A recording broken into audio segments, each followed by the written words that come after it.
সবকিছু ভালো, কিন্তু একটা জিনিস শরীরে থাকলে আপনি নিতাই গৌর হরি বলবেন। সেটা কি বলুন তো?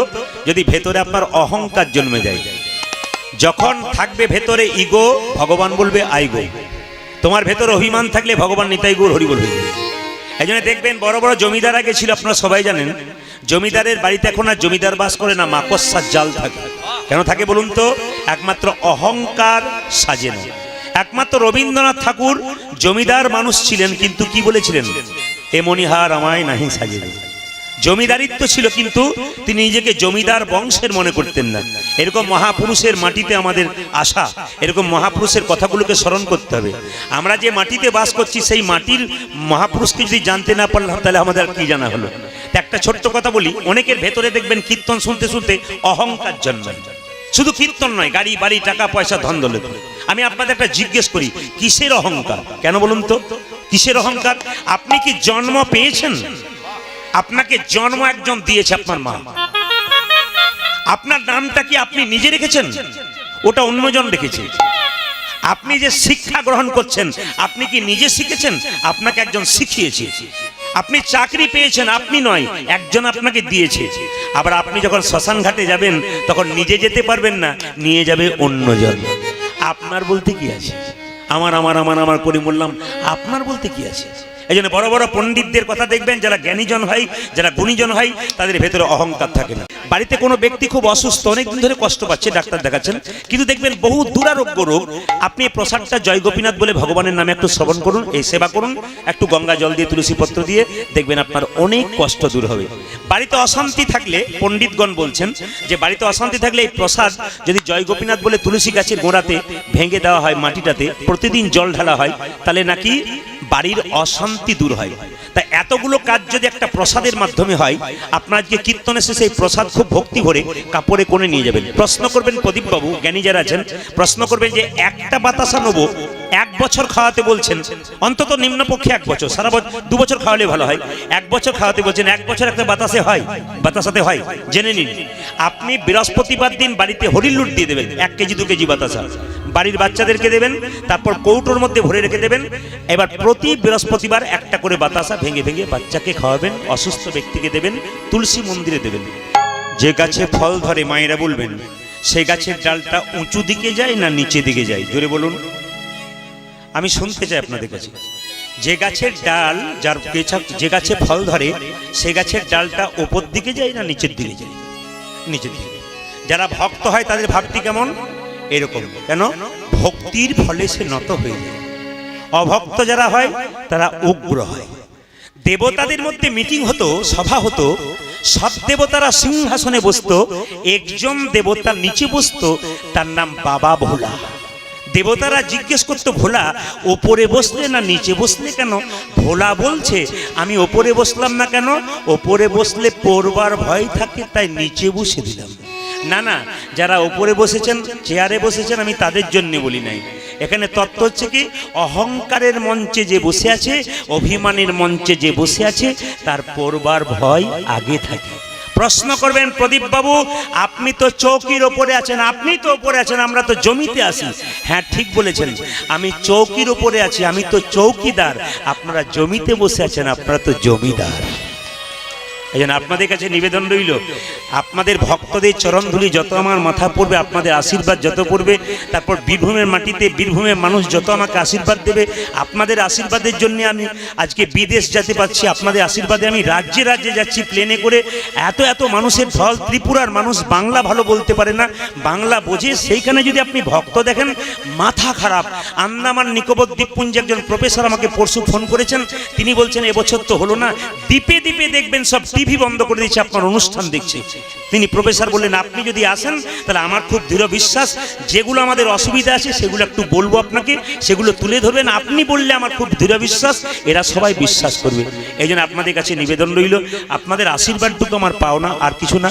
আমি বীরভূমের মাটিতে 5 থেকে 6টা প্রোগ্রাম এবছর দিয়েছি, বেশি দিতে পারি নাই, বিভিন্ন জায়গায় দিয়েছি। আপনাদের কাছে নিবেদন রইল, যে ফল, যে গাছে ফল ধরে সে গাছ নিচের দিকে যায়, আর যে ফল ধরে না যে গাছে, উঁচু দিকে যায়। তার মানে কি, যদি হও নিচু তবে পাবে কিছু। চাপা কলে জল আনতে গেছেন, বালতি নিচে দেবেন, জল পড়বে, ওপরে দিলে পড়বে না। আগে সোনার কলসি যতই দামি হোক না কেন, একজনের কাছে মাথা নিচু করতে হয়, কারো জানা আছে? একটা গ্লাসের কাছে। আপনি কয়েকশো কোটি টাকার মালিক হতে পারেন বাবা, বৈষ্ণবের চরণে যদি মাথা নত করতে না পারেন, তবে আপনার সোনার মতো কোনো দাম হবে না। আপনাদের কাছে নিবেদন রইল, একটু প্রমাণ দিয়েছি, নিচু হতে হবে, তবে কিন্তু আপনি উঁচু হবেন। প্রমাণটা কি? এই জন্য আমি খুব গর্ব করে বলতে পারি, আপনি বীরভূমের মাটিতে দাঁড়িয়ে বলতে পারি, খুব গর্ব করে বলতে পারি, আপনি আমার প্রত্যেকটা ইউটিউব ঘাঁটুন, কোনো বৈষ্ণব নিন্দা নাই, কোনো ব্রাহ্মণ নিন্দা নাই, কোনো কীর্তনিয়ার নিন্দা নাই, কোনো মানুষের নিন্দা নাই, কোনো শাস্ত্রের নিন্দা নাই। শাস্ত্রের নিন্দা করার ক্ষমতা তো আমার নাই, আমার মতো কীটের, কিন্তু কোনো নিন্দা নাই। আপনারা বিভিন্ন জায়গায় শুনবেন, বিভিন্ন জন বিভিন্ন জায়গায় নিন্দা করছে, কিন্তু নিন্দা নাই। আমার বাবা আমাকে শিখিয়ে দিয়েছেন, একটাই বাক্য বলেছেন, কীর্তন জগতে নামলি জানবি এ কথা কি, তোর বংশ পরিচয় লোকে জানবে। বলে কি করে? একজন মানুষকে সম্মান দিতে গেলে আমার বাবা বলল শিক্ষার দরকার, আর একটা মানুষকে অপমান করতে গেলে তার শিক্ষার দরকার হয় না। যে যখন অপমান করে, সমালোচনা করে, তার মানে বুঝবি তার পরিবারটা খুব নিচু পরিবার, তার বাবা মায়ের শিক্ষাটা খুব নিম্নমানের, এই জন্য সে অপমান করে বেড়াচ্ছে। আর সম্মান যদি কাউকে করতে পারিস, তাহলে বুঝবি বংশতে একটু সম্মানীয় ব্যক্তি কারো ছিল, সেই জন্য সম্মান করতে পেরেছে। আপনাদের কাছে নিবেদন রইল এইটাই। আমি একটা শাস্ত্রের প্রমাণ দিয়ে দিই। অর্জুন কৃষ্ণকে নারদ মুনি বলছে, প্রভু তুমি পঞ্চপাণ্ডবের পক্ষে যোগ দিলে, 100 ভাইয়ের পক্ষে যোগ দিলে না কেন? ভগবান বলল, নারদ তোমাকে আমি কথায় কথায় উত্তর দেবো না, কাজে উত্তর দেবো। বলে কিরকম? এই দেখো, তোমাকে 3টে ফুলের মালা দিলাম, এই 3টে ফুলের মালা তুমি নিয়ে যাও। বলে কোথায়? এই 3টে ফুলের মালা তুমি নিয়ে যাও, শত ভাইয়ের দাদা দুর্যোধনের কাছে জিজ্ঞেস করো, তোমাদের মধ্যে উত্তমকে, মধ্যমকে আর অধমকে। শোনো নারদ, উত্তম পেতে হবে, মধ্যম পেতে হবে, অধম পেতে হবে, 3টেই পেতে হবে, তবে তুমি মালা দেবে। নইলে উত্তম পেলে, মধ্যম পেলে, অধম পেলে না, তুমি মালা আবার নিয়ে চলে আসবে। সঙ্গে সঙ্গে নারদ মুনি কি করেছে? 3টে ফুলের মালা নিয়ে গিয়ে শত ভাইয়ের দাদা দুর্যোধনের কাছে গিয়ে দাঁড়িয়েছে। দুর্যোধন দেখে বলছে, কি ব্যাপার নারদ মুনি, তোমার হাতে 3টে ফুলের মালা? আচ্ছা দুর্যোধন, তোমাদের কাছে এলাম, তোমাদের মধ্যে উত্তমকে তার গলায় একটা মালা পরাবো, তোমাদের মধ্যে মধ্যমকে তার গলায় একটা মালা পরাবো, অধমকে তার গলায় একটা মালা পরাবো। সঙ্গে সঙ্গে দুর্যোধন বলছে, দাপটে বলছে, আমি হলাম 100 ভাইয়ের দাদা দুর্যোধন, আমি হলাম উত্তম, যদি উত্তমের মালা পরাবে আমার গলায় পরাবো। মেজ ভাইকে আমার মধ্যমকে আমার মেজ ভাই দুঃশাসন, অধমকে এখানে অধম বলে কেউ নাই, উত্তম আছে, মধ্যম আছে, অধম নাই। একজন মেথর রাস্তা দিয়ে পেরিয়ে যাচ্ছিল, দুর্যোধন নারদকে বলছে, ওই দেখো ওই লোকটা অধম। কেন? ও লোকের পায়খানা পরিষ্কার করে। তখন মেথরটা দূর থেকে শুনতে পেয়ে বলছে, রাজামশাই যদি অপরাধ না নেবেন একটা কথা বলবো। বলে বলো। আমার চাইতে তোমার মা আরো বড় অধম। বলে কেন? আমি তো 50 জনের পায়খানা গুছিয়েছি, তোমার মা তো 100 জনের পায়খানা গুছিয়েছে, তোমার মায়ের মতো অধমান নাই। সঙ্গে সঙ্গে দুর্যোধন রেগে গেছে, আর নারদ 3টে ফুলের মালা নিয়ে কৃষ্ণের কাছে ছুটে এসেছে। প্রভু বলে কি? উত্তম পেলাম, মধ্যম পেলাম, অধম পেলাম না।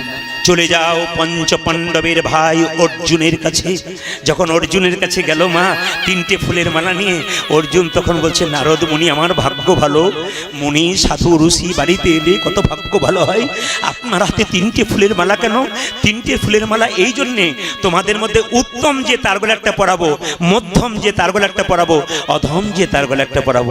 অর্জুন কেঁদে কেঁদে বলল, নারদ মুনি উত্তম যদি হয়, পৃথিবীতে একজন পুরুষোত্তম ভগবান কৃষ্ণ, তার ছবিটা দেওয়ালে টাঙানো আছে, যদি মালা পরাবে তবে উত্তমের গলাও পরাও। মধ্যমকে ভক্ত আর ভগবানের মধ্যে মিলন ঘটায়, তুমি যে নারদ মুনি, তুমি যে ভক্ত ভগবানের মধ্যে মিলন ঘটাও, মালা যদি পড়বে তবে তুমি পড়ো।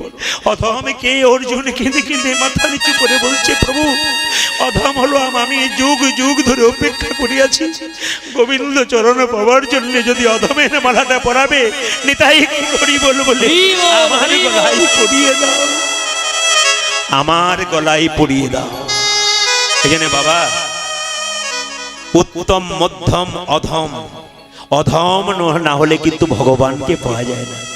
দাস যদি হন তবে গোবিন্দের কৃপা পাবেন, আর যদি নিজেকে জমিদার ভাবেন তাহলে তো নিতাই গৌর হরিবোল হয়ে যাবেন। আপনারা সবাই শুনবেন, আমি মন্দিরে প্রণাম করতে গেলাম, এখানেও দেখলাম আপনারা মন্দিরে প্রণাম করতে যান, আপনারাও দেখেন যে ভুলগুলো আছে আমি সেগুলো ঠিক করতে চাই আপনাদের সামনে প্রমাণ স্বরূপ। যারা যেখানে বসে আছেন জ্ঞানীজন গুণীজন, যে ভুলগুলো আছে আমি ঠিক করতে চাই। মুকুন্দ সরকার একটা গোপীনাথের মন্দির তৈরি করলেন। বাড়িতে মন্দির তৈরি করতে হয় কোন জায়গাতে? আসতে বাড়িতে মন্দির তৈরি করতে হয় ঈশান কোণে, স্মৃতিশাস্ত্র বলছে। আর বাড়িতে রান্নাঘর করতে হয় অগ্নিকোণে। ঈশান কোণে মন্দির তৈরি করতে হয়, বাড়ির লাভ হয়। কিন্তু এই জন্য লক্ষ্য করুন, মন্দিরে তিনি কি করলেন? গোপীনাথের মন্দির তৈরি করলেন, একটা মূর্তি তৈরি করলেন, গোপীনাথের পূজা করতে লাগলেন। প্রদীপ, মায়েরা প্রদীপ দেন আপনারা, উনিও প্রদীপ দিলেন, কিন্তু প্রদীপ আপনারাও দেন, ভুল দিচ্ছেন। কিরকম? প্রদীপ যে দেখতে পাচ্ছেন আপনারা, প্রদীপ দিচ্ছেন মায়েরা, সন্ধ্যাবেলায় প্রদীপ দেন। আস্তে এই প্রদীপটা কে বলুন তো? ব্রহ্মার এখন 4টা মাথা দেখতে পান, কিন্তু ব্রহ্মার হিসাব মতো 5টা মাথা। কামদেব মদনকে ব্রহ্মা ভগবানের কাছ থেকে যে 5টা বাণ পেয়েছিল, কামদেব মদনকে তার বিয়ের সময় দিয়েছিল উপহার। কামদেব মদন সেই বাণটা পেয়ে প্রথমে তার বাবা ব্রহ্মার 5 নম্বর মাথায় মেরেছিল। আর ব্রহ্মার সামনে দাঁড়িয়েছিল তার মেয়ে সন্ধ্যা। যখন সন্ধ্যার দিকে কামনয়নে তাকিয়ে দিল, তখন ব্রহ্মার জিভ থেকে জল পড়ছিল, লকলক করছিল জিভ। মেয়েকে মেয়ে জ্ঞান করে নাই, মেয়ের দিকে যখন তাকাচ্ছে, তখন বাবা ভোলানাথ ঠিক থাকতে না পেরে ত্রিশূল ছুড়লেন ব্রহ্মার 5 নম্বর মাথায়। আর ব্রহ্মার 5 মায়েরা প্রদীপটা তৈরি হলো কোথা থেকে দেখে নিন। ব্রহ্মার 5 নম্বর মাথা যখন মাটিতে কেটে পড়ল, লক্ষ্য করুন, তখন সমস্ত দেব দেবী, ভগবান দেব দেবী এলেন মাথাটা সৎকার করার জন্য। সঙ্গে সঙ্গে যখন বলল যে মাথাটা কি সৎকার করা যায়, ধরিত্রী দেবী তোমার মাটিতে আমি পুঁতে দিই। ধরিত্রী বলল না। কেন? এত বড় পাপী যে মেয়েকে মেয়ে জ্ঞান করে না, বৈষ্ণবকে গ্রহণ করতে পারি, বৈষ্ণব অপরাধীকে গ্রহণ করতে পারি, এরকম পাপাচারীকে গ্রহণ করব না, এর মাথা আমি নেব না। অগ্নিদেব তুমি পুড়িয়ে ছারখার করে দাও না, একই কথা, আমি একে গ্রহণ করব না। এক কাজ করো, একে গঙ্গার জলে ভাসিয়ে দাও। মা গঙ্গা বলল না। কত বৈষ্ণবকে তো আমি নিয়েছি, অবৈষ্ণবকে আমি নিয়েছি, কিন্তু এর মতো পাপকে নেব না। ভগবান এসে বললেন, ব্রহ্মা শোনো, তোমার এই 5 নম্বর মাথা যে মাটিতে পড়ে আছে, আমি তোমাকে বললাম এই 5 নম্বর মাথা থেকে তৈরি হবে প্রদীপ। আর তুমি যে তোমার মেয়ের দিকে তাকাচ্ছিলে কামনয়নে, তখন তোমার জিভটা লকলক করছিল, জিভ থেকে জল পড়ছিল, প্রদীপের সলতেটা হবে তোমার জিভ। তুমি যে তোমার মেয়ের দিকে কামনার বসে তাকাচ্ছিলে, এই জন্য আমি তোমার জিভ যখন লকলক করছিল, ওই জিহ্বা আগুনে পুড়ে ছারখার হয়ে যাবে। লক্ষ্য করুন, জল জল করে জ্বলবে। এই জন্য আপনারা প্রদীপে কি দিন? সলতে দিন। এই সলতেটা কি? ব্রহ্মার জীব। সবাই লক্ষ্য করুন। এইবার ব্রহ্মার মেয়েকে যে কামনয়নে তাকিয়েছে, এত সুন্দর কাঁচা সোনার মতো মেয়ে, অন্ধকার হয়ে গেল, সন্ধ্যা মাটিতে বিলীন হয়ে গেল। সঙ্গে সঙ্গে বলে, আমার মেয়ের কি হবে? না তোমার মেয়ের এই হবে কি না, সন্ধ্যাবেলায় কোনো কুলবতী নমনী যদি প্রদীপ নিয়ে সন্ধ্যার অন্ধকার দূর করে, তার মনের অন্ধকার তো দূর হবে, তার সংসারের অন্ধকার দূর হয়ে যাবে। এই যে প্রদীপ আপনারা দেন, তাকাবেন আমার দিকে, এই যে প্রদীপ আপনারা দেন, এই প্রদীপ কিন্তু মন্দিরে সোজাতে নয়। ভালো ভালো পণ্ডিতদের, শাস্ত্রকারদের সঙ্গে মেলামেশা করুন। যারা বই পড়েছে তাদেরকে বলবেন, আর যারা বই পড়ে না, সমালোচনা করে, তাদেরকে বলবেন না।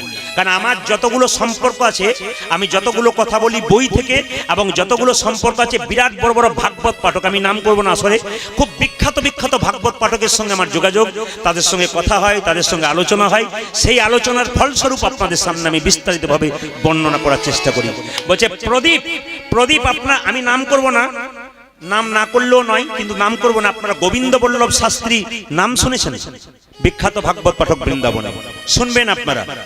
লিঙ্ক আমার কাছে ধরা আছে। আমি প্রত্যেকটি শাস্ত্রকারের জিনিসগুলো দেখি, বইপত্র দেখি। ব্রহ্মবৈবর্ত পুরাণ এখন দেখবেন গদ্য আকারে দেওয়া আছে, এখন পড়তে খুব সুবিধা, কবিতার আকারে নেই, খুব সুন্দর সুন্দর ব্যাখ্যা আছে।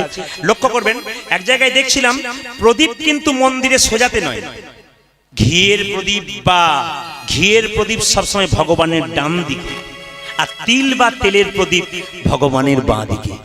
সোজা নয়, ঘিয়ের প্রদীপ সোজা নয়, ভগবানের ডান দিকে। তিল বা তেলের প্রদীপ ভগবানের বাঁ দিকে। এই যে প্রদীপটা আপনারা রাখছেন মাটিতে, বা যে সানের ঘর রয়েছে বা পাথরের ঘর রয়েছে, সেই পাথরের উপর রাখছেন না, প্রদীপের নিয়ম ওটা নয়। প্রদীপের নিচে কি দিতে হয়? যদি পারেন কয়েকটা ধান দেবেন, যদি না পারেন কয়েকটা গম দেবেন, যদি না পারেন তবে কয়েকটা চাল দেবেন, যদি তাও না পান কয়েকটা ফুল প্রদীপের নিচে দিতে হয়, শুধু প্রদীপ নামাতে নাই। এগুলো আপনারা জেনে নিন। ভক্ত যখন ভগবানকে ডাকে ভগবান তাকে ধাক্কা মারে। কিরকম ধাক্কা? আপনি খুব ভগবানকে ডাকছেন, আপনার ছেলের কঠিন অসুখ হয়ে গেল, আপনি ভগবানকে ডাকছেন, আপনার ছেঁড়া কাপড় হয়ে গেল, ঘরের থেকে জল পড়ছে, এইরকমই হয়। কেন? সোনা যদি দোকানে বিক্রি করতে যান, স্বর্ণকার পরীক্ষা করে দেখে সোনার মধ্যে কতটা খাদ আছে, কতটা সোনা আছে। আপনি ভক্তি সোনা ভগবানকে দেবেন, ভগবান তো পরীক্ষা করে দেখবে আপনার মধ্যে কতটা ভক্তি আছে, কতটা খাদ আছে। তাই মহাপ্রভু শিবাসকে বললেন, শিবাস কি ওদের যে দু ভাই এসছে, ওদের মধ্যে যে বড় ভাই তাকে বলে দাও সে আমার 100 জন্ম সঙ্গ পাবে না, আর যে ছোট ভাই তাকে বলে দাও সারা জীবন আমার সঙ্গে কীর্তন করবে। কিছু মনে করবেন না, এখানে দুজন কীর্তন শুনতে এসছে, দু ভাই এক বাড়ির, আমি জানি এক জায়গাতেই বসে আছে দু ভাই, আমি দেখতে পাচ্ছি। এখন বড় ভাই যদি কৃপা পায় না আর ছোট ভাই যদি পায়, তাহলে ছোট ভাইয়ের আনন্দ হবে, বড় ভাইয়ের কি অবস্থা হবে? শ্রীবাস ঠাকুর এসে বলল, এই যে তোমাদের মধ্যে ছোটকে আমি, কি নাম? আমার নাম নরহরি সরকার। তোমার জন্য প্রভু বলেছে তুমি সারা জীবন প্রভুর সঙ্গে কীর্তন করবে, আশীর্বাদ পাবে, হরিনাম করবে। বড় ভাই বলছে আমার জন্য কি বলেছে? তোমার জন্য বলেছে তুমি 100 জন্ম কৃপা পাবে না, 100 জন্ম গৌরী কৃপা পাবে না, কৃপা পাবে না। সঙ্গে সঙ্গে বড় ভাই মুকুন্দ সরকার নাচতে শুরু করেছে, জয় গৌরী, জয় গৌরী, জয়। শ্রীবাস মনে মনে ভাবলো বেটার মাথা খারাপ হয়ে গেল বোধহয়। বলে কেন? একে বললো 100 জন্ম সঙ্গ পাবে না আর গৌর বলে নাচছে।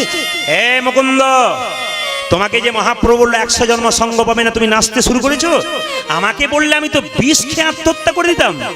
এ কথা শুনে মুকুন্দ বলছে, শোনো শোনো শ্রীবাস, প্রভু যদি বলতো কোন জন্মে সঙ্গ পাবো না, কোন জন্মে সঙ্গ পাবো না, তাহলে না হয় আমি বিষ খেয়ে আত্মহত্যা করে দিতাম, আমি বিষ খেয়ে আত্মহত্যা করে দিতাম। প্রভু বলেছে 100 জন্ম সঙ্গ পাবো না, সঙ্গ পাবো না, 100 জন্ম না হয় গৌর গৌর বলি কি দিবে রব, আমি কি দিবে রব। যখনই 100 জন্ম পেরিয়ে যাবে, পেরিয়ে যাবে 101 জন্মে প্রভুর সঙ্গ, 101 জন্মে প্রভু সঙ্গ পাবো, কি জন্মে প্রভু সঙ্গ পাবো। ভগবান সব সইতে পারে, সবই সইতে পারে, কিন্তু ভক্তের চোখের জল সইতে পারে না। ভক্তি জলি চোখে সইতে পারে যে না। ভক্ত যদি কাঁদে ভগবান ঠিক থাকতে পারে না, ভগবান ঠিকই থাকিতে পারে না। পণ্ডিত বলল কাঁদিবে যদি তবে সংসারের জন্য কেঁদো না, সংসারের জন্য যত কাঁদিবে তত তোমার জ্বালা বাড়বে, কিন্তু ভগবানের নামে যত কাঁদিবি তত তোমার জ্বালা কমবি। আমার দিকে তাকান, সংসারের জন্য কেউ যদি কাঁদে, ছেলে মেয়ে যখন বড় হবে বলবে তুমি আমার জন্য করেছো কি, আপনি বলবেন যার জন্য করি চুরি সে কিনা বললে চোর। আপনার চোখ থেকে জল আসবে, সেই জল চোখের কোণ দিয়ে পড়বে, সেই জল স্পর্শ করলে গরম লাগবে, সেই জল স্পর্শ করলে গরম লাগবে, মুখের মধ্যে প্রবেশ করলে নোনা নোনা ভাব লাগবে। কিন্তু কেউ যদি সারাদিন কর্ম করার পর মন্দিরে গিয়ে হা কৃষ্ণ প্রাণ গোবিন্দ বলি একেবারে কাঁদতে পারি, কাঁদিতে পারে, আরে চোখের জল চোখের কোণ দিয়ে পড়ে না, চোখের কোণ দিয়ে পড়ে না, আরে চোখের মাঝ দিয়ে পড়ে, আজ দিয়ে পড়ে। সে জল গরম হয় না, শীতল হয়। সে জল যখন মুখের মধ্যে প্রবেশ করে মিষ্টি মিষ্টি ভাব লাগে। কৃষ্ণ বলে কাঁদো, তোমাদের জীবন ধন্য হয়ে যাবে, আসা যাওয়া তোমাদের সফল হবে। মুকুন্দ সরকার কাঁদছে, এদিকে তাকাবেন। মুকুন্দ সরকার যখন কাঁদছে, আমি আগে বললাম ভগবান সব সইতে পারে, ভক্তের দুটি জিনিস সইতে পারে না, একটি অহংকার, একটি চোখের জল। যখনই কাঁদছে মহাপ্রভু এসে বলছে এ মুকুন্দ, এইদিকে তাকাবেন। আমি আপনাদের বলবো আপনার দান দেবার সময় চঞ্চল হবেন না, দান দিয়ে নিন, কান কিন্তু এখানে রাখবেন। সবাই লক্ষ্য করুন। ও মুকুন্দ তুমি কাঁদছো কেন? প্রভু আমার ভাইকে তুমি কৃপা করলে আর আমাকে তুমি কৃপা করলে না। মহাপ্রভু কৃষ্ণ বাণী দেখুন, মুকুন্দ তোমরা দু ভাই মিলে যদি কীর্তন করতে চলে আসো, বাড়ির সবাই না খেয়ে মরবে, কেউ আর হরিনাম করবে না। এই জন্য তোমার ভাইকে আমি পাঠিয়ে দিই, তোমার ভাইকে আমার সঙ্গে রাখছি, আর তোমাকে শ্রীখণ্ডে পাঠিয়ে দিচ্ছি। তুমি শ্রীখণ্ডে চলে যাও, একটি গোপীনাথের মন্দির তৈরি করো, আর গোপীনাথের মন্দির তৈরি করে সেখানে তুমি জীবের দ্বারে হরিনাম বেলাও আর গরিবের চিকিৎসা করো। মুকুন্দ সরকার গোপীনাথের মন্দির তৈরি করলো, আর মন্দির তৈরি করে গোপীনাথের রূপের গান গাইছে। সেই সময় বাংলার নবাব হোসেন শাহ, তার প্রচন্ড পেটের যন্ত্রণা কোনো মতে ভালো হয় না। একজন বলল, নবাব তোমার পেটের যন্ত্রণা ভালো হতে পারে, একটা উপায় আছে। কি? যদি যেতে পারো শ্রীখণ্ডে গোপীনাথের মন্দির ও মুকুন্দ সরকারের কাছে, তার একটা শর্ত আছে, সে গরিবের চিকিৎসা করে, বড় লোকের করে না। বলে আমার মতো নবাব কি করবে না? বলে করবে, যে তুমি হোসেন ফকির সেজে যেতে পারো। এত বড় বাংলার নবাব হোসেন শাহ ফকির সেজে যেই না মুকুন্দ কবিরাজের দরজায় দাঁড়িয়েছে, মুকুন্দ সরকার তখন প্রচুর লোক লাইন দিয়ে দাঁড়িয়ে আছে, আর মুকুন্দ সরকার তখন সকালবেলায় গোপীনাথের ভজন করছে। আমি আপনাদের একটা সুন্দর কথা বলতে চাই, অপরাধ নেবেন না। কিছু শিক্ষিত মানুষ আছে আমাদের সমাজে, দেখবেন কিছু, সবাই নয়, তারা দেখবেন হরিনাম করে না, হাত তোলে না, কীর্তন শোনে না। এদেরকে আমি শিক্ষা দিতে চাই। বিখ্যাত বিজ্ঞানী আইনস্টাইন, তিনি নিরামিষ খেতেন। বিখ্যাত বিজ্ঞানী আইজাক নিউটন, তিনি ভগবানকে বিশ্বাস করতেন। আপনারা কত নেবেন? ঋষি অরবিন্দ, তিনি গীতা পড়তেন। সুভাষচন্দ্র, তিনি গীতা পড়তেন। মহাত্মা গান্ধী বলেছিলেন, আমার দুটো মা আছে, একটা গর্ভধারিণী মা যে আমাকে জন্ম দিয়েছে, একটা গীতা মা। যারা বড় বড় মহাপুরুষ হয়েছে তারা গীতা পড়েছে। আপনারা যারা বড় বড় জ্ঞানীজন আছেন, আমি জানি আপনারা গীতা পড়েন। গীতাকে সার করতে হবে, গীতা পড়তে হবে, তবে আপনার জীবন ধন্য হবে। এই যে আপনারা ডায়েটিং করছেন, এই খেতে হবে না, ওই খেতে হবে না, গীতা তার আগে ডায়েটিং দিয়ে দিয়েছে, ডাক্তারবাবুর আগে। আমাদের পেটটাকে 4 ভাগ করলে 2 ভাগ খাবার খাও, 1 ভাগ জল খাও, 1 ভাগ ফাঁকা রেখে দাও, তোমার রোগ কোনোদিন হবে না। গীতা তো শিখিয়ে দিয়েছে, গীতা পড়ুন আপনারা, দেখুন পরিষ্কার পরিচ্ছন্ন ভাবে প্রত্যেকটি ব্যাখ্যা দেওয়া আছে। আমরা পড়ি না, তবু যদি পড়তে না পারেন তাহলে এক কাজ করুন, গীতা গীতা গীতা গীতা গীতা রামকৃষ্ণের বাণী, গীতা যদি পড়তে না পারো, তোমার পড়ার ক্ষমতা না থাকে, সংস্কৃত শ্লোক উচ্চারণ করতে পারছো না, ত্যাগী ত্যাগী ত্যাগ গীতা গীতা গীতা গীতা গীতা গীতা গীতা গীতা গীতা গীতা গীতা গীতা গীতা গীতা বলতে বলতে আপনার ত্যাগী ত্যাগী নামটা কিন্তু উচ্চারণ হয়ে যাবে। এবার আপনাদের শুনবেন, মহাপ্রভুর ছবি আপনারা দেখেছেন? জোরে বলবেন হা না না। আচ্ছা, মহাপ্রভুর হাত নিচের দিকে থাকে না উপর দিকে থাকে? কিন্তু নবদ্বীপে গেলে ধামেশ্বর মহাপ্রভু যেখানে আছে, সেখানে গেলে দেখবেন মহাপ্রভুর হাত উপরে নাই, এরকম আছে। আচ্ছা মায়েরা, এরকম করে কেউ যদি দাঁড়ায় তাহলে কি মনে হয়? কেউ কিছু বলুন চাইছে? তাহলে ভগবান এরকম করে আছে, তাহলে ভগবান চাইছে। গোটা পৃথিবী যদি ভগবানের হয়, ভগবান আবার কি চাইছে?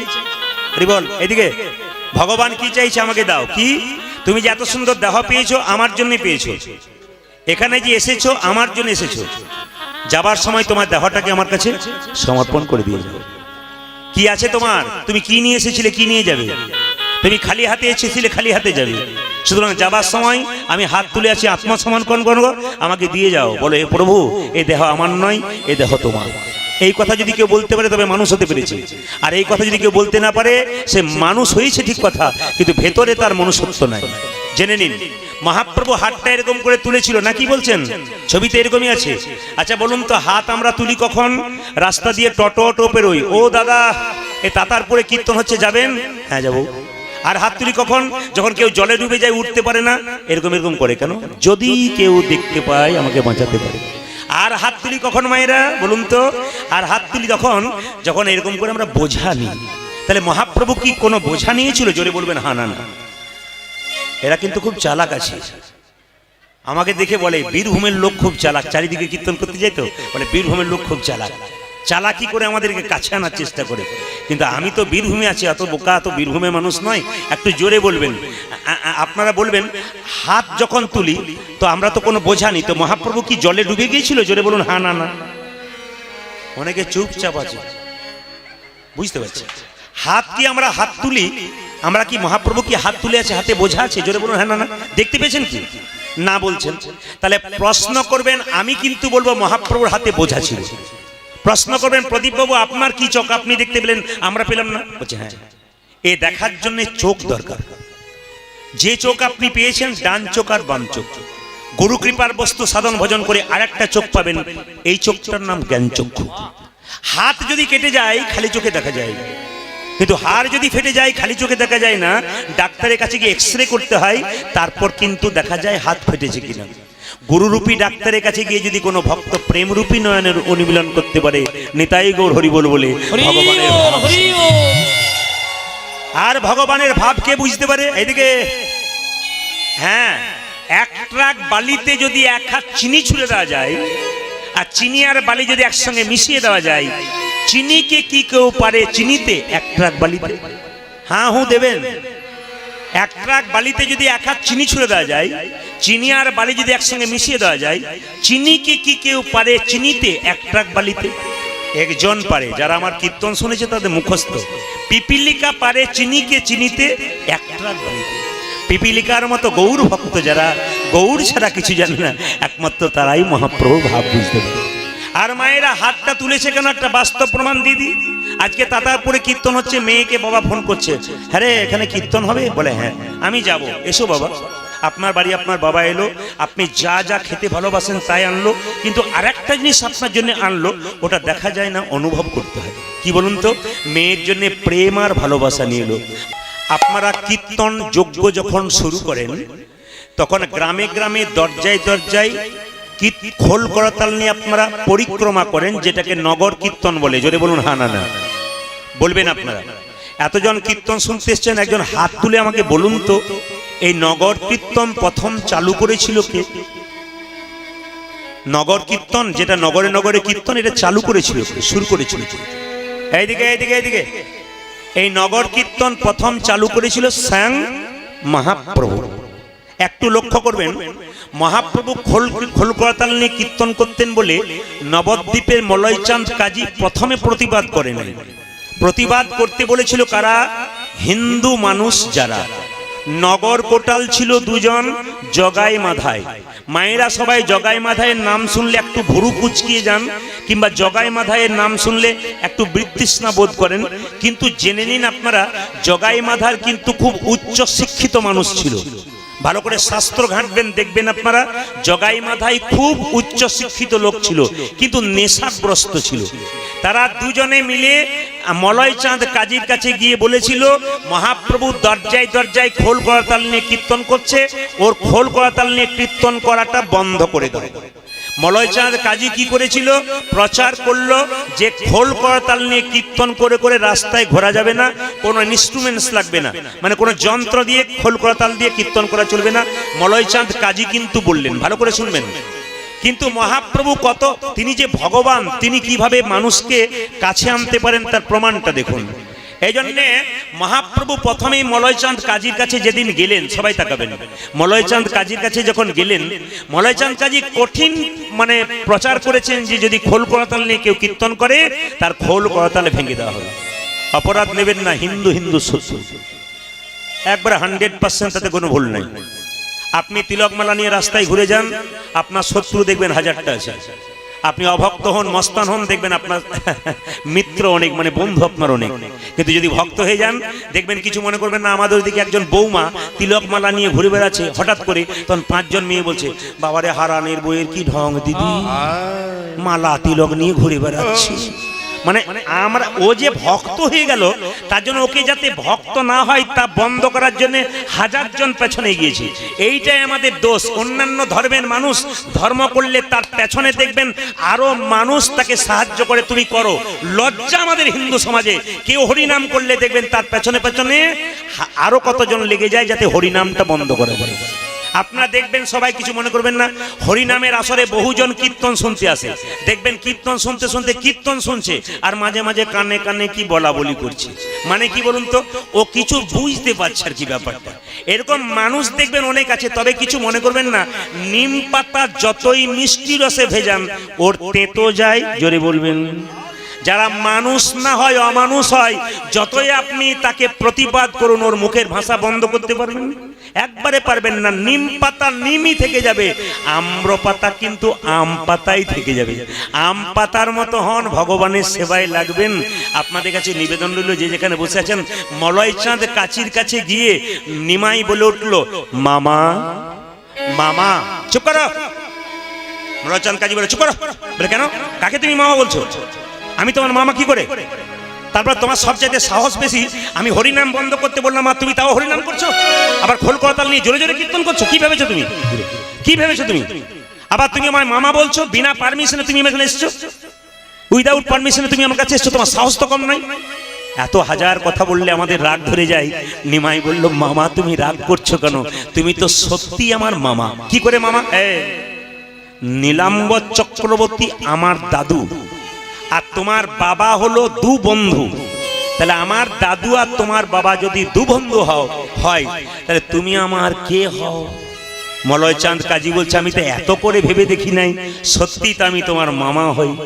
তবে মামা কিছু মনে করো না, লোকশ্রুতি আছে, জনশ্রুতি আছে, মামা ভাগ্নে যেখানে, জোরে বলুন, বিবাদ নাই, মামা ভাগ্নে যেখানে বিবাদ নাই সেখানে, শাস্ত্রের নয়, লোককথা। মামা ভাগ্নে যেখানে বিবাদ নাই সেখানে। কিসের বিবাদ? বলছে নিমাই কিছু মনে করো না, তুমি কেন খোল করতাল নিয়ে কীর্তন করো? তুমি বাড়িতে করতে পারো না, তাহলে তো তোমার কোনো ব্যাপার হয় না, কেন তুমি নগরে নগরে কীর্তন করো? মহাপ্রভু একটা দারুণ জিনিস বোঝালেন, শোনো মামা কিছু মনে করো না। বলছে হরিনাম তো সবাই করে না, যারা হরিনাম করে না, করতে পারে না, তারা জানে করতে পারে, শুনতে পারে, তার জন্য আমি করি। স্থাবর জঙ্গম পশু পাখি এরা তো হরিনাম করতে পারে না, এই জন্য এদের হরিনাম শোনানোর জন্য আমি জোরে জোরে কীর্তন করে বেড়াই। মায়েরা, জোরে জোরে হরিবোল কেন বলতে বলি, জোরে জোরে জয় দিতে বলি কেন? একটাই কারণ, কি আপনি হরিবোল বললে যে বলে না তার কানে প্রবেশ করলেও কাজ হবে। ওই জন্য মহাপ্রভু বলেছে চুপচাপ হরিনাম করলে তো তোমার হবে, আর উচ্চস্বরে করলে তোমার তো হবে। যারা শোনে না নিতাই গৌর হরি বলে তাদের